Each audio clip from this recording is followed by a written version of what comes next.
आज शुरू करना है मीडियन। मीडियन के बारे में थोड़ा समझो। मीडियन क्या होता है? तो बीचों बीच का एक नंबर। मीडियन नाम से समझ में आ रहा होगा, है ना।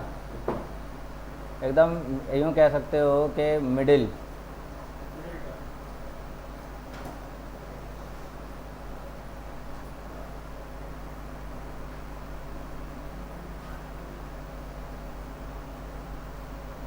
तो ऐसे बीमारी हो जाती है कभी कभी। मिडिल वैल्यू निकालनी है, ठीक है।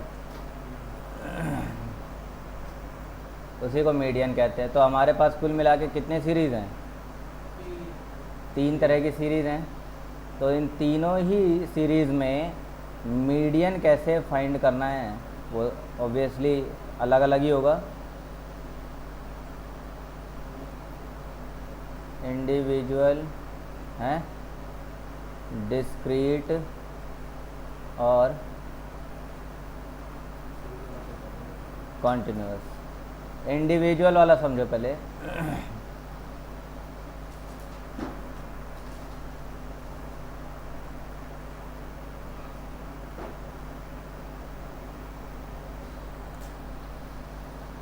इंडिविजुअल वाला क्या बोलता है?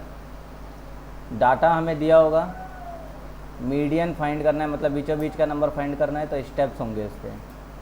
पहला स्टेप, डाटा अरेंज करो। अरेंज द डाटा, है ना। अरेंज करो किस ऑर्डर में? या तो असेंडिंग में या डिसेंडिंग, ठीक है। दोनों में किसी भी फॉर्म में ऐसे अरेंज कर लो। इतना हो जाएगा अरेंजमेंट। जब अरेंजमेंट हो सकता है तो इसके आगे का काम हो जाएगा। आगे का काम क्या है? दूसरा स्टेप, कैलकुलेट करो number of terms. Calculate number of terms या नंबर ऑफ आइटम्स। तो ऑब्वियसली या तो ऑड आएंगे, ऑड नंबर्स होंगे, या इवन होंगे। इसके अलावा तो कुछ नहीं होगा। तो अगर ये ऑड नंबर्स हैं, इन दैट केस मीडियन निकालने के लिए फॉर्मूला, मीडियन को m से शो करते हैं, n+1 by 2th term. 2th term, n मतलब नंबर ऑफ टर्म्स। कैलकुलेट करना है ना नंबर ऑफ टर्म्स, यानी कि n।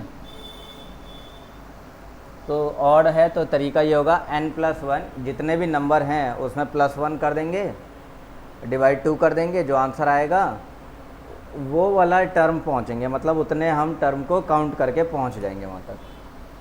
जो आंसर होगा वही मीडियन आ जाएगा, पहली बात। और रही बात दूसरी, दूसरी किसके लिए? अगर ये हमारा इवन हो, n हमारा इवन हो, तब मीडियन निकालने के लिए तरीका है n/2th term plus n/2 plus 1th term. ध्यान देना क्या लिख रहा हूँ, ऊपर और नीचे इसमें और इसमें फ़र्क है। ऑड वाले में 1 जो है n के साथ जुड़ के और तब 2 से डिवाइड हो रहा है, और यहाँ पर पहले n से 2 डिवाइड हो रहा है और फिर 1 जुड़ रहा है, और इस पूरे को करके divide by 2। n/2th term plus n/2 plus 1th term whole divide 2। ये हो गया। क्या हो जाएगा ये? इवन नंबर्स हों, अगर नंबर ऑफ टर्म्स इवन हो तो मीडियन निकालने का तरीका है।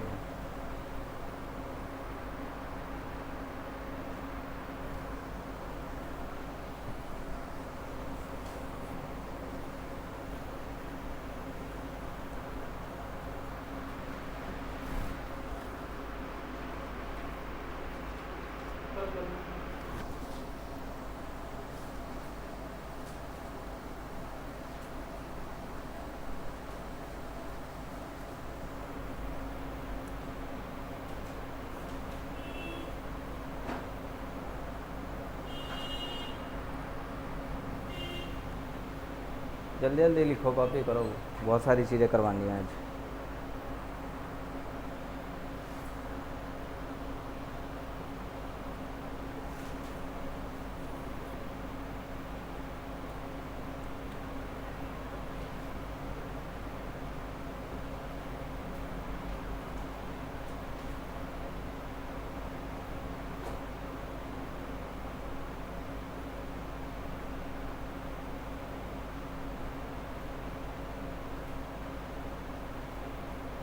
वो तो अब शुरू कर रहा है।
तो अब आ जाते हैं हम अपने डिस्क्रीट मेथड पे।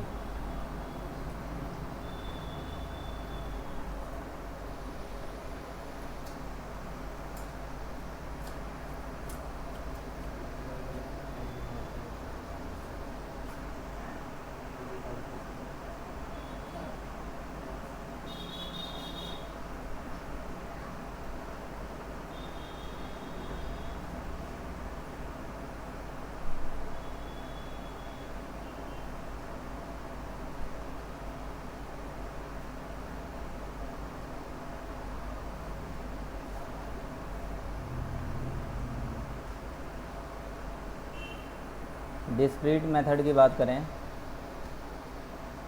तो इसमें क्या होगा, एक तरफ हमारे पास डाटा होगा और एक तरफ उसकी फ्रीक्वेंसी, यही तो है। ये डाटा हो गया और ये हो गया उसका फ्रीक्वेंसी। तो हमें क्या करना है यहाँ पर स्टेप्स फॉलो करने हैं। तो पहला काम, कैलकुलेट करेंगे CF,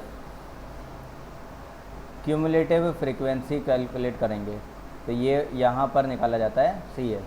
क्या करना है, तो CF में हर अगले वाले को जोड़ते हुए लिख चलना है और यहाँ लिखते जाना है।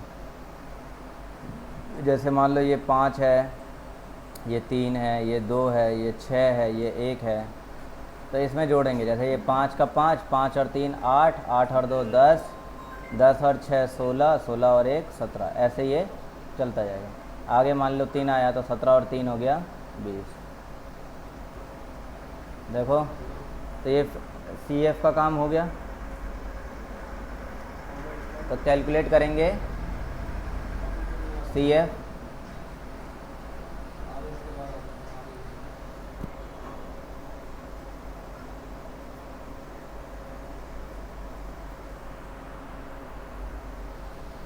अब ये जो CF है ये भी ऑड और इवन दोनों हो सकते हैं। तो दूसरा स्टेप है मीडियन निकालने के लिए।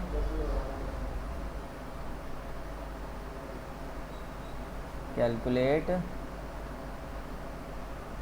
Median M। तो मीडियन निकालने के लिए क्या करना है,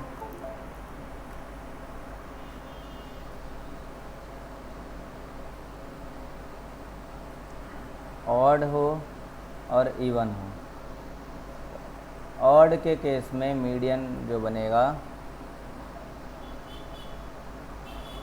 वो हो जाएगा n+1/2th टर्म।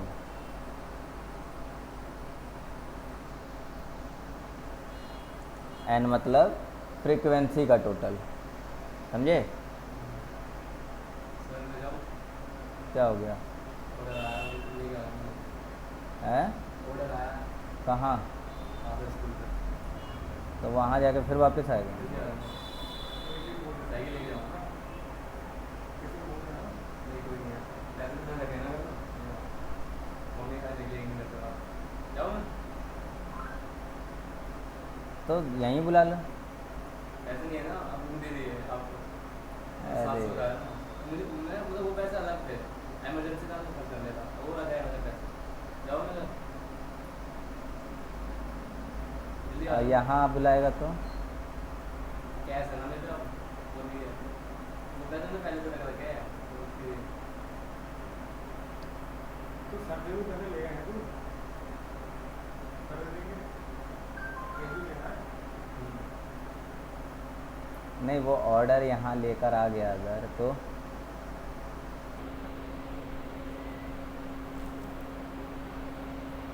हाँ तुम बोल रहे हो भाई। हाँ यहाँ पे आ जाओ ग्रीन होटल में।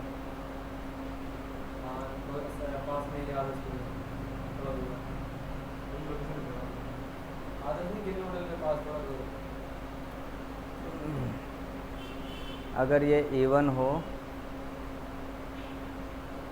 इवन होगा तो जो मीडियन निकालने का जो तरीका होगा वो सिंपली n/2 हो जाएगा।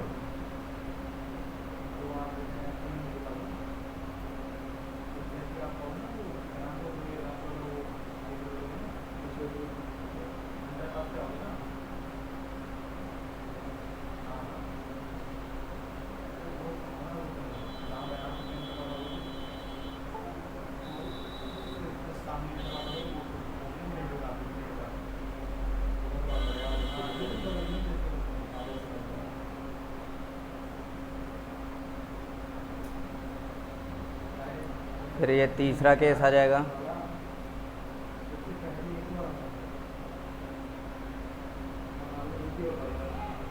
कॉन्टिन्यूस वाला। तो कॉन्टिन्यूस में क्या हो जाएगा कि एक तरफ तो क्लास इंटरवल होता है, जैसे 0 से 10, 10 से 20, 20 से 30, ऐसे ऐसे, और उसका फ्रीक्वेंसी होगा। तो जो भी इसकी फ्रीक्वेंसी हो, जैसे मान लो 4, 2, 6, 8 करके इसी का बनाएंगे CF। कितनी देर में आएगा?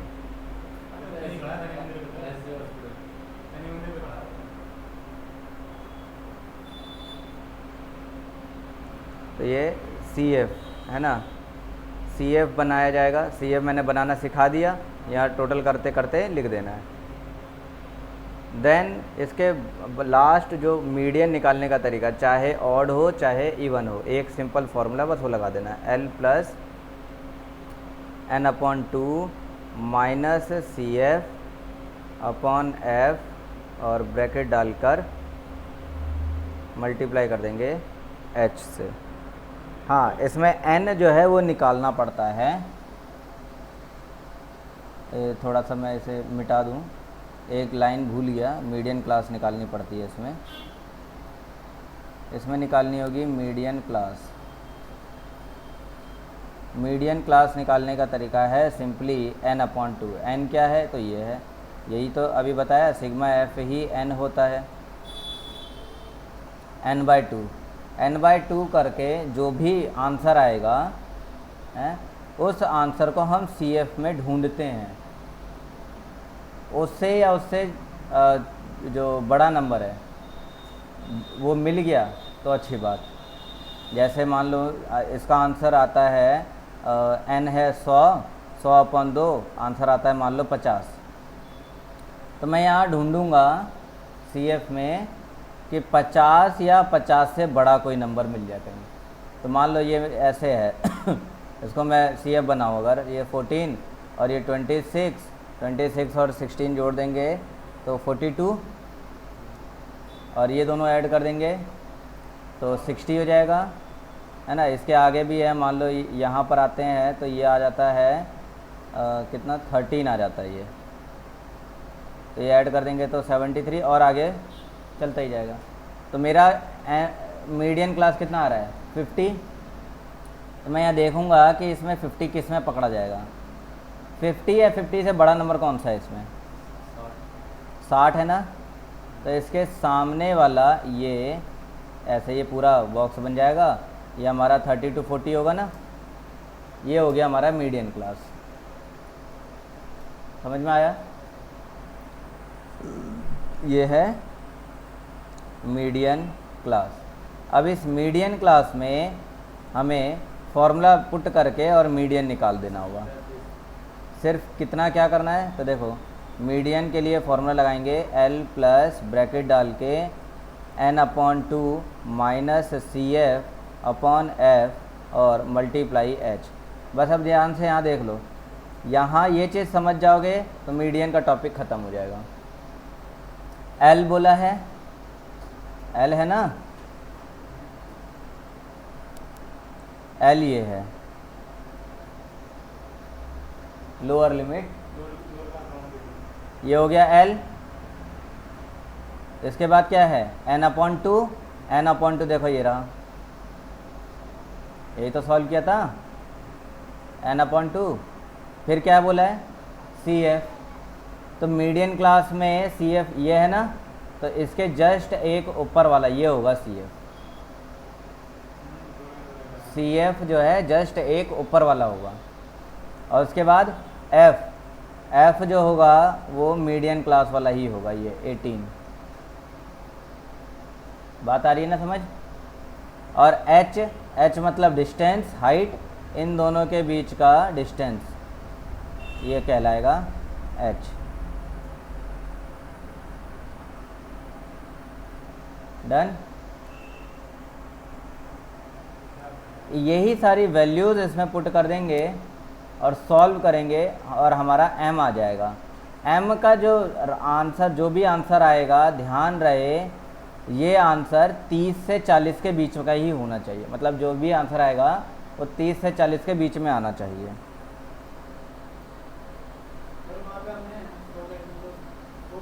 वो एग्जाम्पल ऐसे ही ले लिया, एग्जाम्पल के तौर पे 100 लिया है। फ्रीक्वेंसी को टोटल करेंगे तो कुछ भी आ सकता है, तो वही मैंने लिया है 100 अपनी मर्जी से। कर लो कॉपी, करना है कॉपी करना है, हैं? हो गया। मतलब ये देखो मीडियन का सारा कॉन्सेप्ट इतना ही है, ठीक। लेकिन मीडियन से मिलता जुलता टॉपिक और है, उसको हमें अभी सीखना है। सेंट्रल टेंडेंसी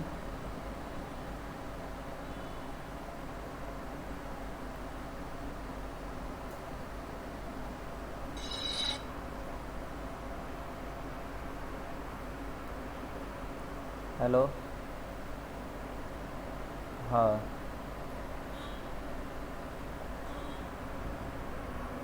है, पापा से लिए।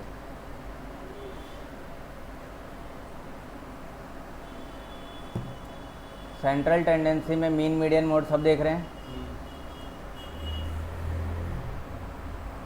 जो मीडियन टॉपिक आया है ना, इस मीडियन का मतलब है पूरा जो डाटा है हमारे पास, उस डाटा को दो एकदम बराबर भागों में बांट के जो बीच वाला डाटा है ये पता लगाना, बीचों बीच का है ना, जो कि ये क्या कर रहा है, एक और ये दो हिस्सों में बांट दिया, तो इसे हम कहते हैं मीडियन। ऐसे ही एक और आता है जैसे हम कहते हैं quartile,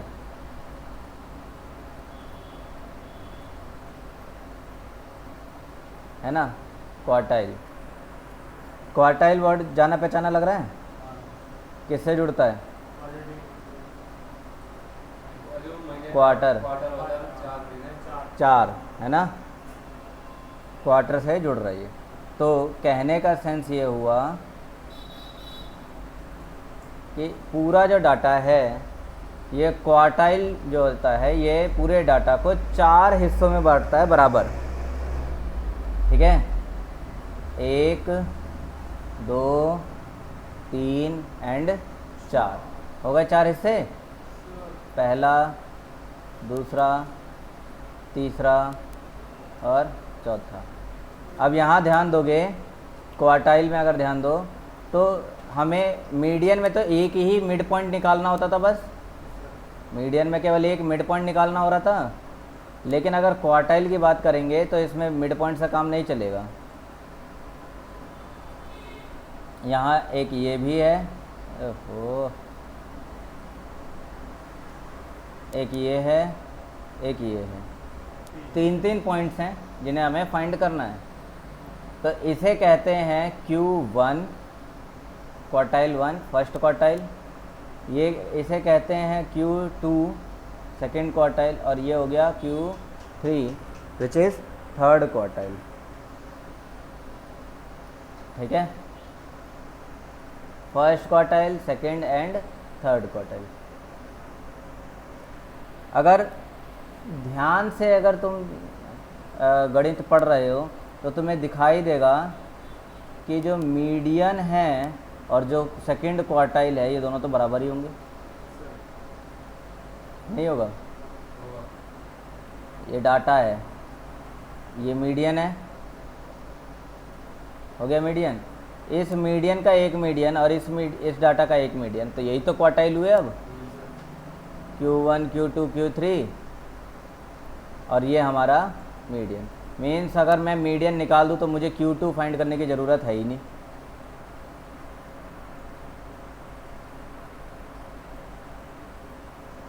done.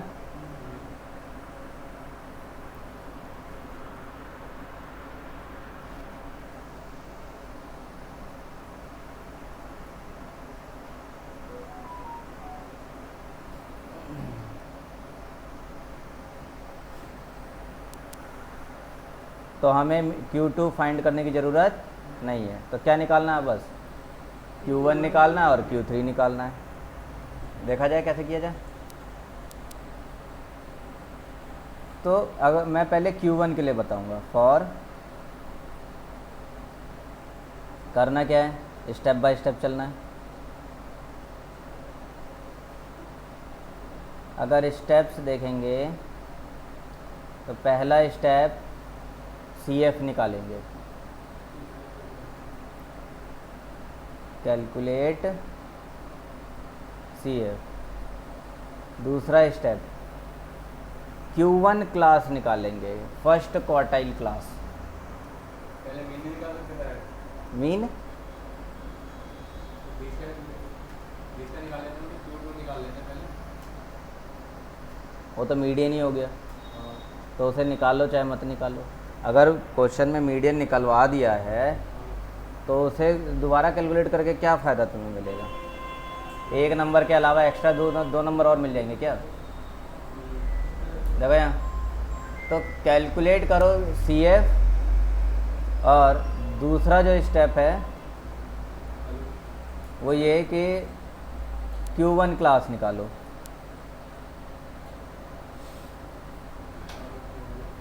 Find Q1 class, find Q1 class, है ना। अब Q1 क्लास निकालने का तरीका क्या है? Q1 क्लास निकालने का तरीका, आधा तो चला गया बताओ। CF कैलकुलेट करा, उसके बाद Q1 क्लास निकाली जाएगी। Q1 क्लास निकालने का अब जो यहाँ तरीका है वो पुराने तरीके से थोड़ा सा अलग है। पहले मीडियन में n/2 कर रहे थे, यहाँ करेंगे n/4, क्योंकि 4 हिस्से हैं ना। मीडियन में 2 हिस्से होते थे तो n/2 कर देते थे, यहाँ 4 हिस्से हैं तो n/4 कर देंगे। हो गया। अब जैसा काम मीडियन निकालने के लिए कर रहे थे वैसा ही काम यहाँ भी करेंगे। कहने का सेंस ये है कि एक फॉर्मूला लगा देंगे Q1 निकालने का। ये तो Q1 क्लास हो गया, और Q1 का फॉर्मूला हो जाएगा L plus n/4 minus CF upon F bracket multiply H. बोलो कोई दिक्कत? ये तो Q1 के लिए हुआ। और ऐसे ही अगर Q3 के लिए करना हो तो क्या करें? फॉर Q3 तो इसमें भी स्टेप्स वही फॉलो करोगे। पहला काम CF निकाला, दूसरा काम Q3 क्लास। अब Q3 क्लास के लिए क्या करना है? इसको करना है 3n/4, है ना। पहला था तो n का 1 से मल्टीप्लाई, तीसरा है तो n का 3 से मल्टीप्लाई।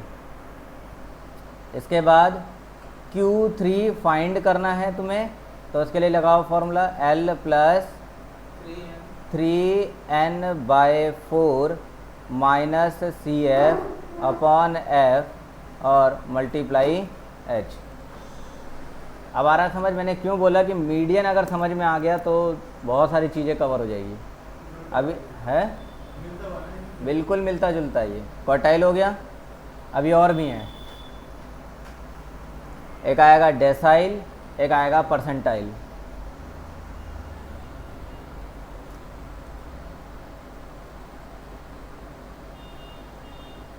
कहाँ से? यहाँ से।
क्वार्टाइल की कहानी हो गई।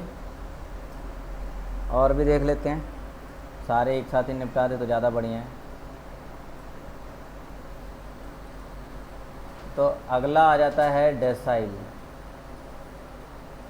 डेसाइल होता है 10 के लिए।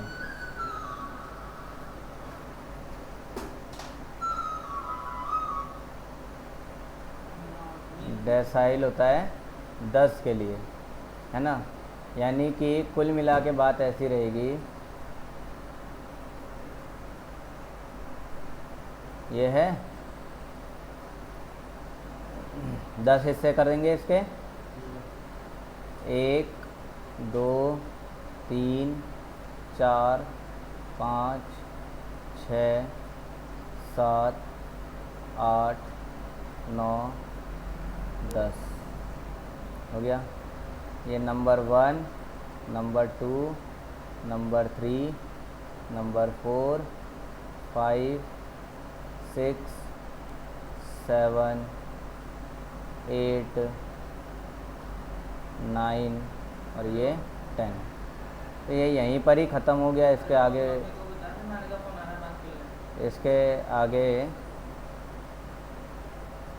यहाँ, ठीक है। इसे हम कहेंगे D1, ये हो गया D2, ऐसे नाम दिए जाएंगे सारे। और अपने को क्या है, ये सारे ही फाइंड करने पड़ सकते हैं। D1, D2, D3, D4, D5, D6, D7, D8, D9 और ये D10।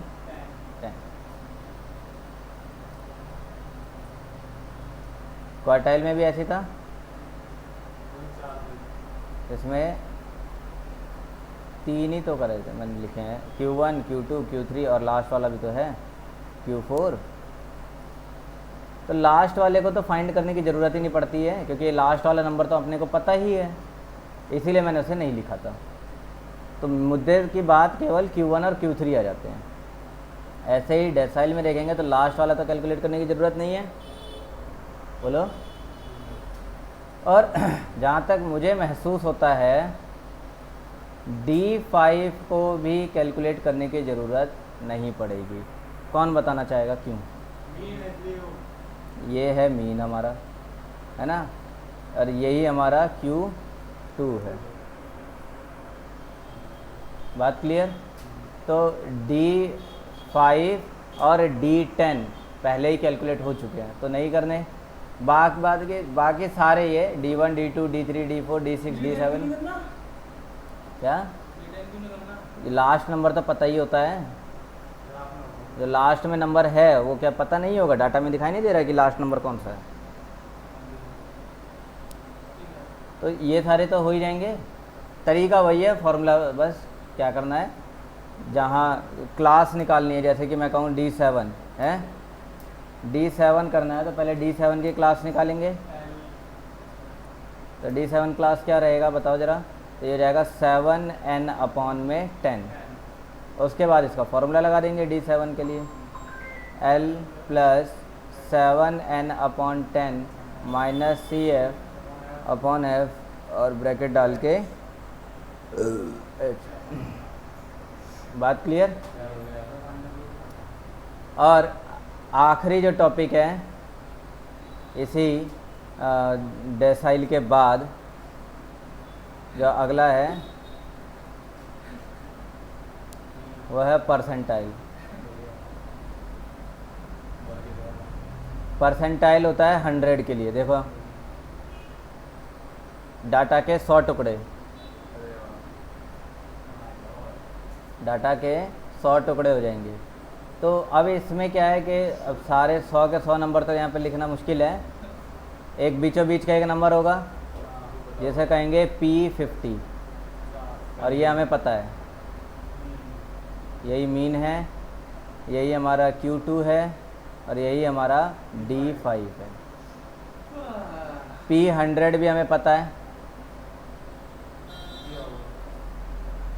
एक और बात बता देता हूँ तुम्हें, P25 भी पता होगा और P75 भी पता होगा। कहो, पूछो क्यों? वो उसका मीन हो जाएगा 25 जो मीन होगा। ये तुम्हें क्वार्टाइल जैसे नहीं महसूस हो रहे? हाँ। ये Q1, ये Q3। हो गया बात। क्वार्टाइल हो गए।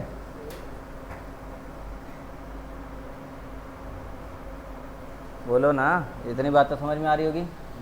चलो इसके आगे भी बढ़े ज़रा, देखो। और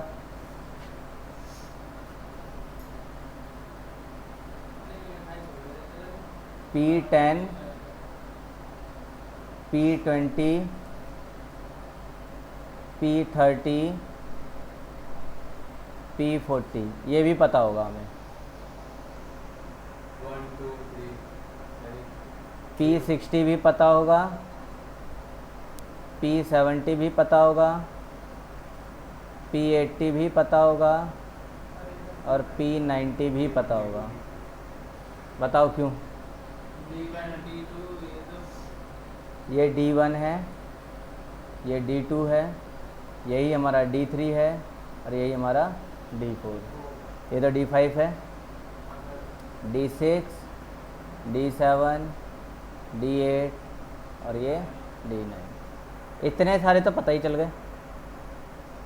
बाद बाकी फिर भी अगर कोई हाँ ऊपर निकालना है, मतलब मान लो अभी इनमें से कोई सा निकालने का मन किया, मान लो किसी का मन किया कि P27 निकाले, तो तरीका क्या हो जाएगा?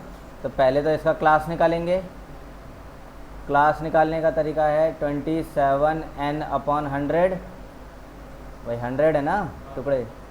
और इसके बाद P27 के लिए formula L + 27n/100 minus CF divide में F और ब्रैकेट डालकर H।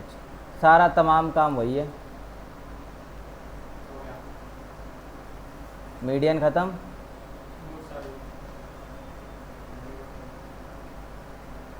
लिख लो जल्दी से।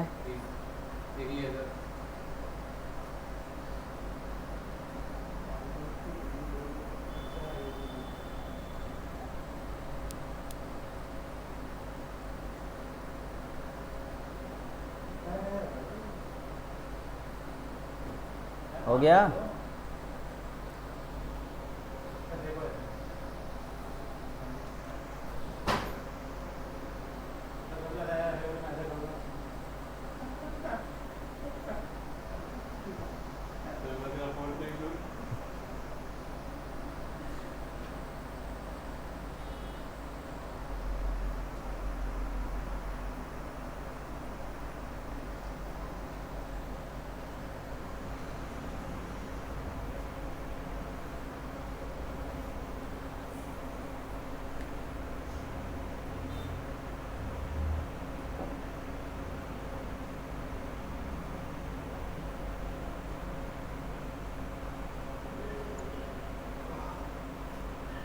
P25 क्या है? Q1। P25 हमारा Q1 है।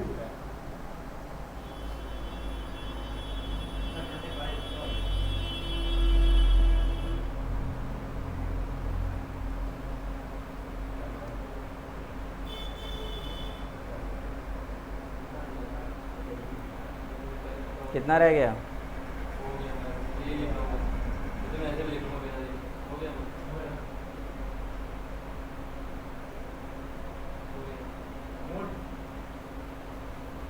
हटा दो। सेंट्रल टेंडेंसी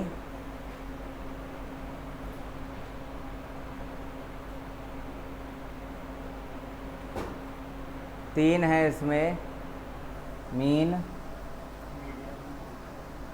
मीडियन और तीसरा आ जाएगा मोड। मीन तुमने तीनों सीरीज़ पढ़ ली, मोड के भी तीनों, मीडियन के भी तीनों सीरीज़ पढ़ लिए। अब रहता है मोड। मोड क्या है? किसी डाटा में कोई नंबर जो बार बार आ रहा है, तो जो सबसे ज़्यादा बार आया है वही मोड कहलाएगा। समझे? किसी डाटा में जो नंबर सबसे ज़्यादा बार रिपीट हुआ वही नंबर मोड कहलाता है। ठीक है, तो मैं कह सकता हूँ मैक्सिमम फ्रीक्वेंसी। Maximum frequency. तो जिस नंबर के, जिस डाटा की, यानी कि जिस एक्स की फ्रीक्वेंसी सबसे ज़्यादा है वही एक्स मोड कहलाएगा। तो इसके लिए अब डिटेल में देखते हैं ज़रा।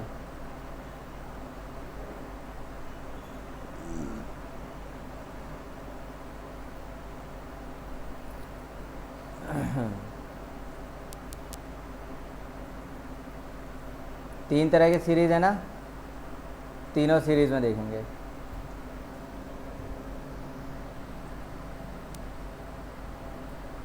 Individual, discrete, continuous. Individual series में सिंपली ये देखो कि कौन सा नंबर ज़्यादा रिपीट हो रहा है। जो नंबर सबसे ज़्यादा बार रिपीट हुआ वही मोड कहलाएगा। मोड को दिखाते हैं जेड से। तो इंडिविजुअल सीरीज में मोड वही जो सबसे ज़्यादा बार रिपीट हुआ, है ना। Maximum repeated number.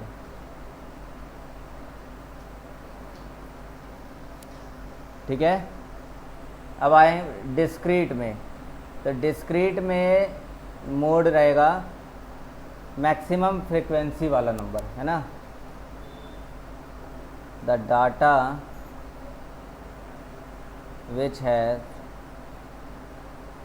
Maximum frequency, maximum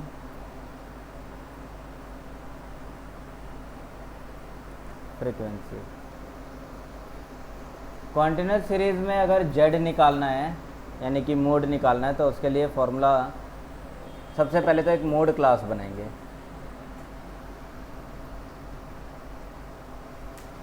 सबसे पहले ढूंढा जाएगा, अगर स्टेप्स चलाएंगे यहाँ पर, पहला step mode class.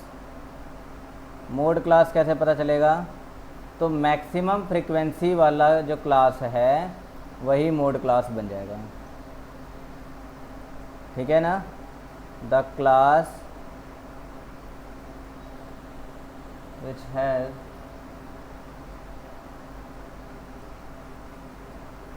Maximum frequency, तो वही मोड क्लास बन गया। मोड क्लास बन जाने के बाद क्या बनाएंगे? जेड निकालेंगे। तो इसके लिए फॉर्मूला हो जाएगा L plus F1 minus F0 upon 2F1 minus F0 minus F2 bracket में मल्टीप्लाई H।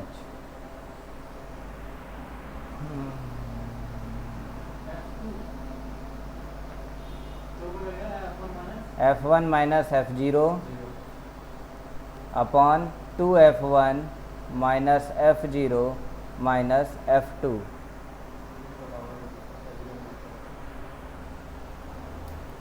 अब ये भी सीखना है ना कि किसे, ये F1 क्या है, F0 क्या है, F2 क्या है, समझो। ये हमारा डाटा हो गया। यहाँ क्लास इंटरवल 0 से 10, 10 से 20, 20 से 30, 30 से 40, 40 से 50, ऐसा करके ये डाटा हो गया। फिर इसके साथ इसकी अपनी फ्रीक्वेंसी 8, 7, 12, 3, 7, 5 ले लो, हो गई फ्रीक्वेंसी। सबसे पहला काम मोड क्लास। कैसे? The class which has maximum frequency. Maximum frequency किसकी है? 12, 20 से 30। तो ये हो गया हमारा मोड क्लास। बात क्लियर हुई? अब L ढूंढना है, ये रहा L। F1 ढूंढना है, ये कहलाएगा F1, मोड क्लास वाला F1। F2 ढूंढना है तो जस्ट एक ऊपर वाला हो जाएगा F0, सॉरी, और नीचे F2 ढूंढना है तो नीचे वाला F हो जाएगा F2। मोड क्लास वाला F1, उसके ऊपर F0 और उसके नीचे F2। डन। और H क्या रहेगा, इनके बीच का गैप।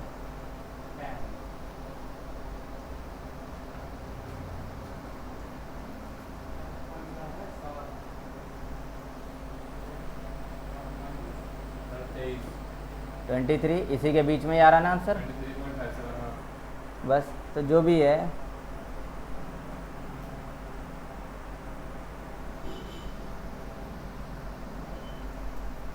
मोड हो गया।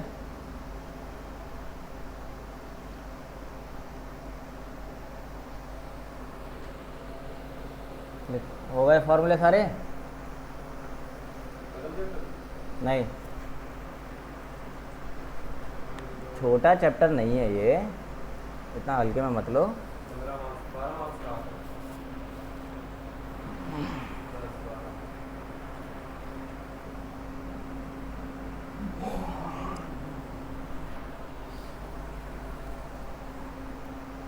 अभी तो भी है डिस्पर्जन की जगह। डिस्पर्जन वाला टॉपिक तो अभी बाद में आएगा, पहले तो अभी मीन मीडियन मोड ही ख़त्म कर लें।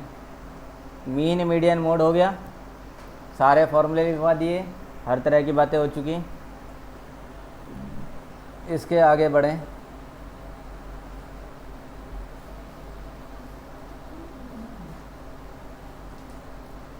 अगर थोड़ा सा फ्लैशबैक में जाओ, मीन के बारे में जानो, तो मीन में बताए थे 3 तरह के मीन। किसी को याद आया?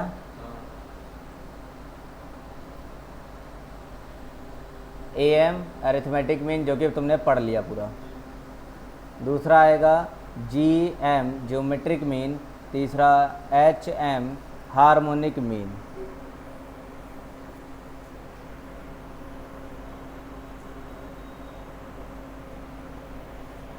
ठीक है, बेसिक कॉन्सेप्ट यहीं पे लिखवा दे रहा हूँ तीनों का, कंपेयर कर पाओगे।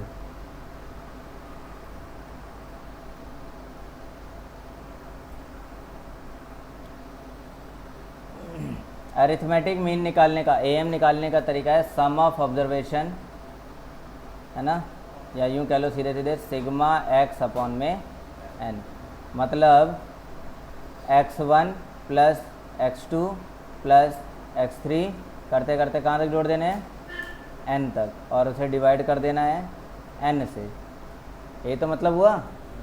मान लो मेरे पास 3 डाटा हैं, मान लो मेरे पास 3 डाटा हैं, 1 2 और 3, तीनों को जोड़ा और डिवाइड कितने से करूँगा, कौन बताना चाहेगा?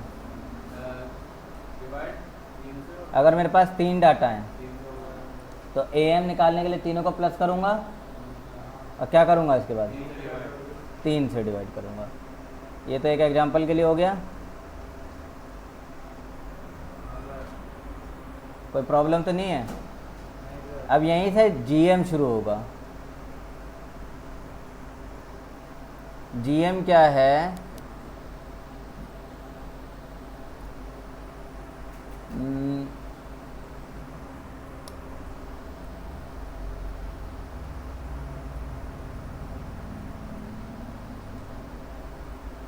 मान लो मेरे पास 3 नंबर हैं।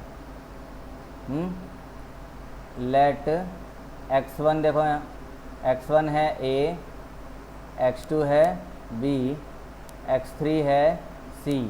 तो अगर मुझे GM निकालना होगा तो मैं क्यूब रूट करूँगा, 3 है ना, तो क्यूब रूट करूँगा और तीनों को मल्टीप्लाई कर दूँगा, A multiply B multiply C। समझे? अगर केवल 2 नंबर का GM निकालना है तो स्क्वायर रूट करूँगा और A को और B को मल्टीप्लाई कर दूँगा।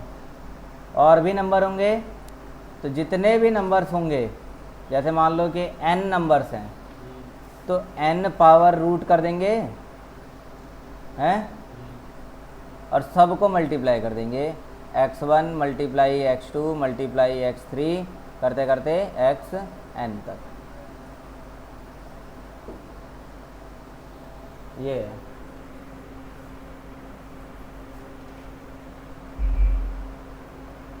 फर्क दिखा? AM में प्लस करना है और डिवाइड कर देना है, जीएम में मल्टीप्लाई करना है और उतने का ही रूट निकाल लेना है, चाहे वो स्क्वायर रूट हो, क्यूब रूट हो, या फिर कोई भी रूट हो। ठीक, ये हो गया जीएम।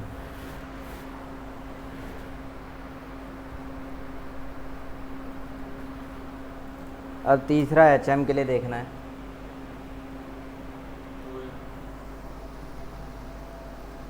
एचएम के लिए मैं मान लेता हूँ मेरे पास नंबर क्या है, A B C D E, 5 number हैं।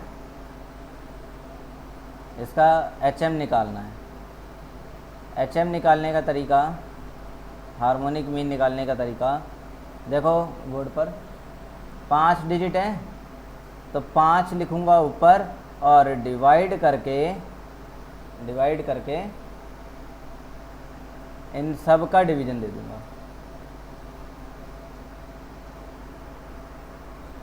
ए B C D 1/a plus 1/b plus 1/c plus 1/d plus 1/e, ऐसे ही और भी होंगे तो चलते जाएंगे।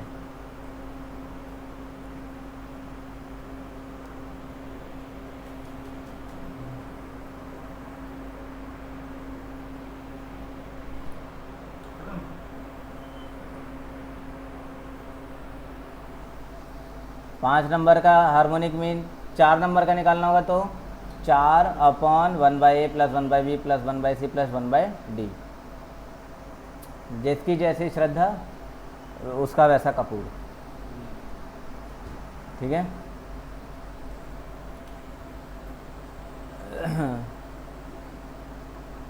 एएम जीएम और एचएम तीनों को अलग अलग मैंने बता दिया कैसे कैलकुलेट होगा। अब एक चीज़ देखनी है जिसके बेस पे तुम्हें क्वेश्चन 100% मिलेगा। Relation between AM, GM and HM, तीनों के बीच में आपस में कुछ तो रिलेशन होगा। तो जो रिलेशन है वो बात ध्यान रखना, रिलेशन केवल 2 डिजिट्स के लिए ही है। ये किसके लिए है? Only for 2 digits. 2 डिजिट से कम या ज़्यादा होगा तो रिलेशन फेल हो जाएगा, जो बताने जा रहा हूँ, है ना। मान लो क्या क्या है ये नंबर हमारे पास,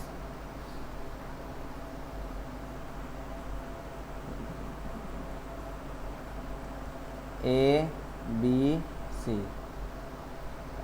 सी भी नहीं, कहाँ जा रहा हूँ मैं भी, ए और बी। ठीक है, ये 2 डिजिट्स हैं हमारे पास, AM, GM और HM। देखो AM निकालना होगा तो क्या करना है, तो A प्लस B/2 कर देना है।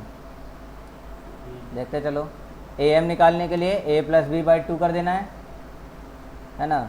अगर GM निकालना है तो √A मल्टीप्लाई B कर देना है, समझे। और HM निकालना है तो इसको लिख देना है 2/1 प्लस 1/A प्लस 1/B। ठीक, तो ये HM के लिए, तो AM, GM, HM तीनों हो गए। ये तो अलग अलग हुए ना, हमें तो रिलेशन देखना है तीनों के बीच में। तो तीनों के बीच में रिलेशन है, रिलेशन ये है कि GM का स्क्वायर होता है AM मल्टीप्लाई HM के बराबर।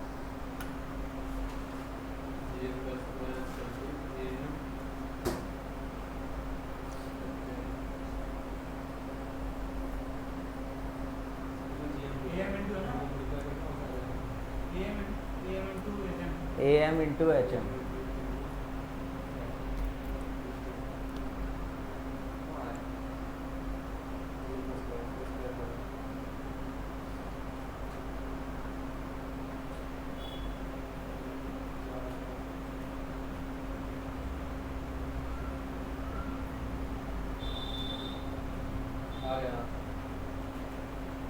मिल गया क्वेश्चन?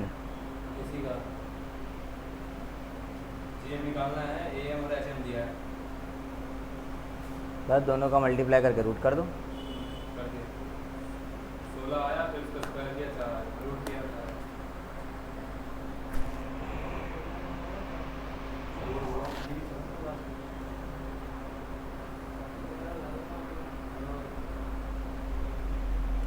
बढ़े आगे। चलो अब एक बार नज़र मारते हैं कि क्या रह गया, क्या हो गया। मीडियन का तो मामला सेट कर दिया, इसे निपटा दिया पूरा। ये कुछ एग्जांपल्स हैं, ये क्वेश्चंस हैं, अब होते चलेंगे। जीएम और एचएम वगैरह में क्वेश्चन में कुछ थोड़ा सा ध्यान रखना है कि कुछ ट्रिक्स भी चलेंगी।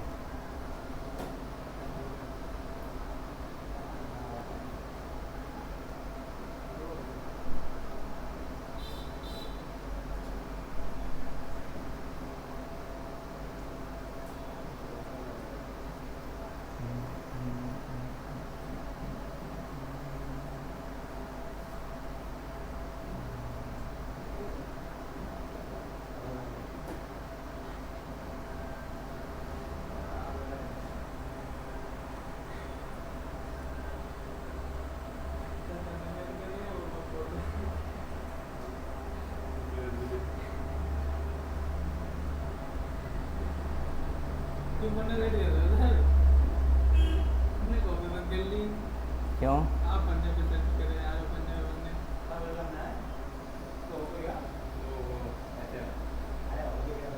बताओ जरा प्रॉपर्टी क्या आती है, प्रॉपर्टी को तो अच्छा अरे ये मतलब वहाँ से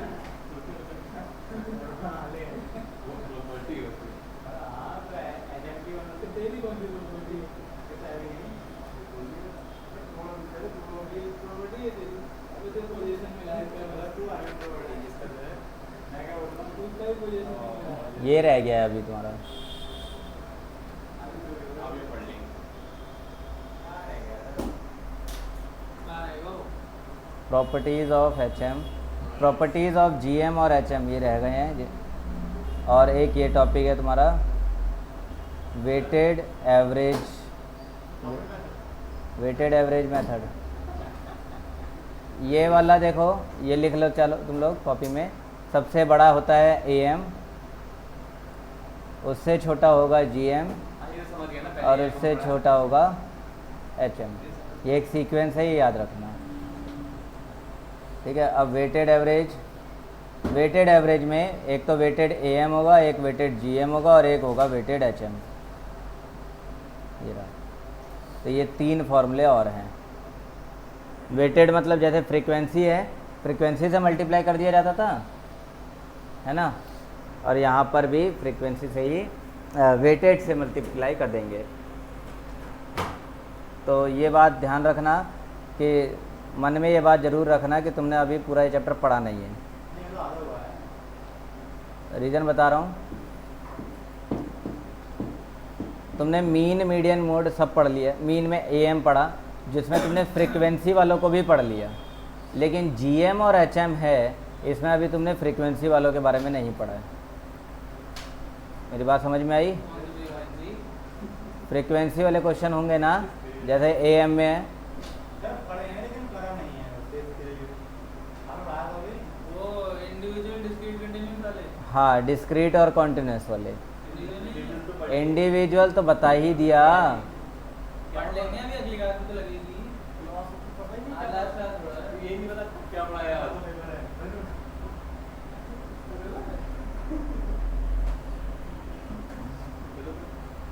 सर दिख नहीं रहा अभी। सर अकाउंट खत्म हो गया, पेपर बना दो अकाउंट का। सर दिख नहीं रहा अभी तुम्हें भी। अभी हो गया, अभी 1 मिनट रहेगा पूरी। कॉपी तो नहीं होगी तो ये वाला एक क्वेश्चन लिया था ना लास्ट क्लास में, 9-10 जिसको बीच में ब्रेक हो गया था टेक्निकल इशू की वजह से। करवा दूंगा वो क्वेश्चन अभी। कौन सा वाला है? सर ये वाला करेंगे जो नहीं होगा एवरेज सैलरी वाला, ये पिछली बार क्वेश्चन लिया था। बता देखो आप दे ना देखो यहाँ नहीं सही average salary of a group of unskilled workers, unskilled worker की एवरेज सैलरी दे दी 10,000 और स्किल्ड वर्कर्स की एवरेज सैलरी दे दी हमें 15,000। तो कुल मिला के देखो यहाँ अनस्किल्ड वर्कर की सैलरी है एवरेज 10,000 और स्किल्ड वर्कर की सैलरी है 15,000 और कंबाइंड देखा जाए इन्हें, कंबाइंड ये हो जा रहा है 12,000। अब पूछा है कि जो स्किल्ड वर्कर्स है उनकी परसेंटेज कितनी है, कितने परसेंट वर्कर्स स्किल्ड हैं, ये तो सैलरी दे दी। अब पूछा है कि कितने परसेंट वर्कर्स स्किल्ड हैं, परसेंटेज निकालना है इसका। तो देखो कंबाइंड कितने हैं तो 12,000, अनस्किल्ड कितने हैं 10,000 और स्किल्ड कितने हुए 15,000। अनस्किल्ड में और कंबाइंड में कितना गैप आ रहा है, 2 का गैप है। स्किल्ड और कंबाइंड में कितना गैप आ रहा है 3। तो अगर मैं रेशो बना दूँ स्किल्ड रेशो अनस्किल्ड तो 3:2 बन गया और टोटल कितना हो जाएगा, केवल स्किल्ड के लिए देखेंगे, केवल स्किल्ड कितना हो जाएगा 3/5 हो जाएगा और हमें स्किल्ड का ही तो परसेंटेज चाहिए। तो परसेंटेज ये स्किल्ड का रेशो है और परसेंटेज के लिए 100 से मल्टीप्लाई कितना हो जाएगा 40%।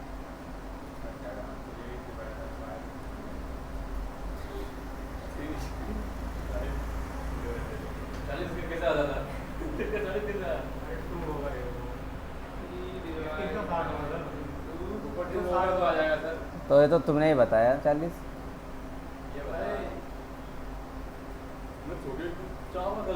नहीं मैंने भी कहा कि ये क्या हो रहा है, मैंने तो बिल्कुल हो गया ये 60 होगा, इसका अंदर तो 60 है, 60 नहीं है इसका अंदर, अंदर ए है 40 अंदर 40 तक 2 होगा ना, 2/5 होगा ना। नहीं स्किल्ड वर्कर का निकालना है भाई।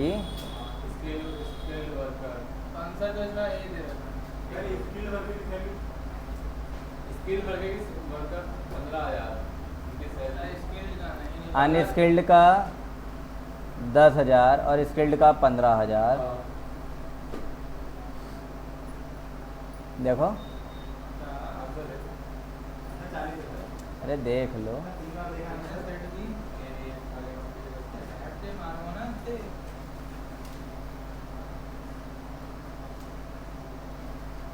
ये 40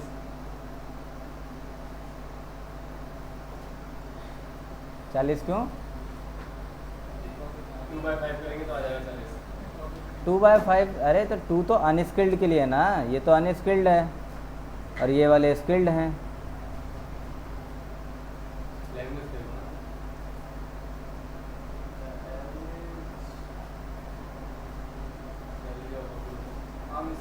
अनस्किल्ड वर्कर्स का 10,000 और ग्रुप ऑफ स्किल्ड वर्कर्स का 15,000। If the combined salary is 12,000 then what is the percentage of skilled workers. तो यहाँ में भी तो आपने स्किल्ड का ही निकाला है 2/5 करके। रुक जाओ तो एक काम करता हूँ, पूरा सॉल्व कर देता नहीं हूँ। आएगा अरे तभी करेगा ना, तुमने अकेले बैठ के किया, मेरे कभी नहीं पता हो गया। कंबाइंड का फॉर्मूला मतलब मैं स्किल्ड अनस्किल्ड दोनों ले रहा हूँ ना, तो कंबाइंड अनस्किल्ड और स्किल्ड फॉर्मूला हो जाएगा N1 X2 X1 plus N2 X2 और डिवाइड में N1 प्लस N2। ये कंबाइंड वाला ही हमें दे रखा है 12,000। N1 X1 का मीन हमें दे रखा है ये 10,000 और ये वाला 15,000, ऐसा ही है 25,000 हो गया। नहीं। अरे X1 जो निकाला होगा वो तो ऐसे होगा ना, सिग्मा x1 बाई n1। तो ये वाला देखो यहाँ, ये वाला अमाउंट आया ना, ये अमाउंट कितना आया, तो ये अमाउंट आया 10,000। और ये जो नीचे डिवाइड में है ये जाके ऊपर मल्टीप्लाई हो जाएगा n1, तो ये हमारा सिग्मा x1 आएगा। हाँ 10,000 है। तो इस पूरे वैल्यू की जगह हम ये वाला रख सकते हैं 10,000 n1।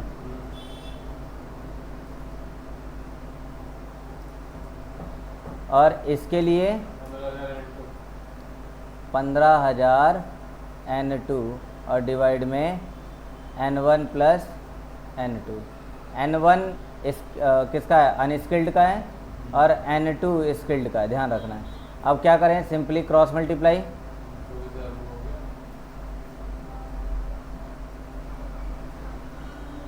क्रॉस मल्टीप्लाई करेंगे तो 12,000 का एक बार n1 से मल्टीप्लाई, और इसी 12,000 का एक बार n2 से मल्टीप्लाई, और इधर हो जाएगा 10,000 n1 प्लस 15,000 n2। इतना होगा, बोलो।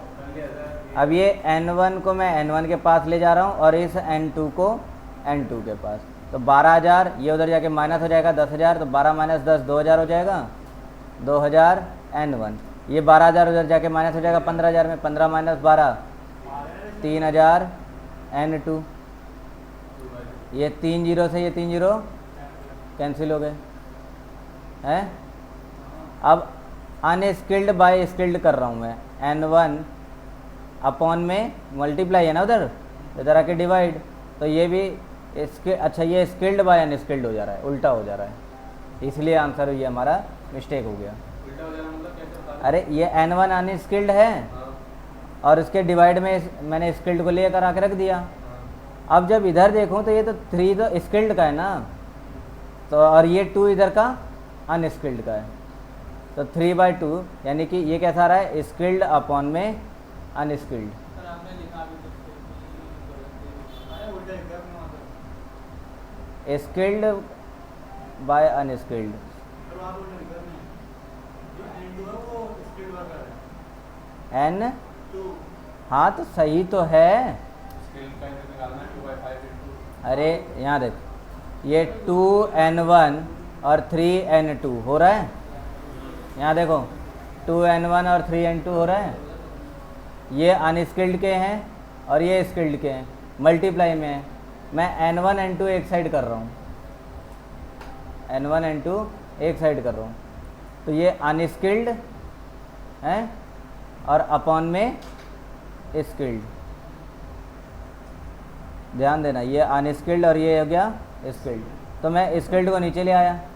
अब इधर से देखें तो स्किल्ड वाला ये ऊपर और ये अनस्किल्ड वाला नीचे, तो अनस्किल्ड का आ रहा है 3 और स्किल्ड का आ रहा है 2, ये गड़बड़, समझे, उल्टा हो गया था ये। तो स्किल्ड के लिए करना है तो 2/5 करेंगे और मल्टीप्लाई 100, आंसर आ गया 40%।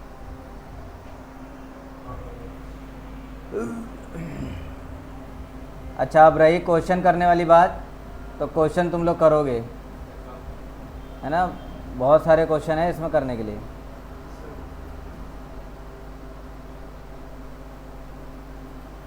वेटेड एवरेज वगैरह ये सारी चीज़ें जहाँ तक हो सके कर लेना, और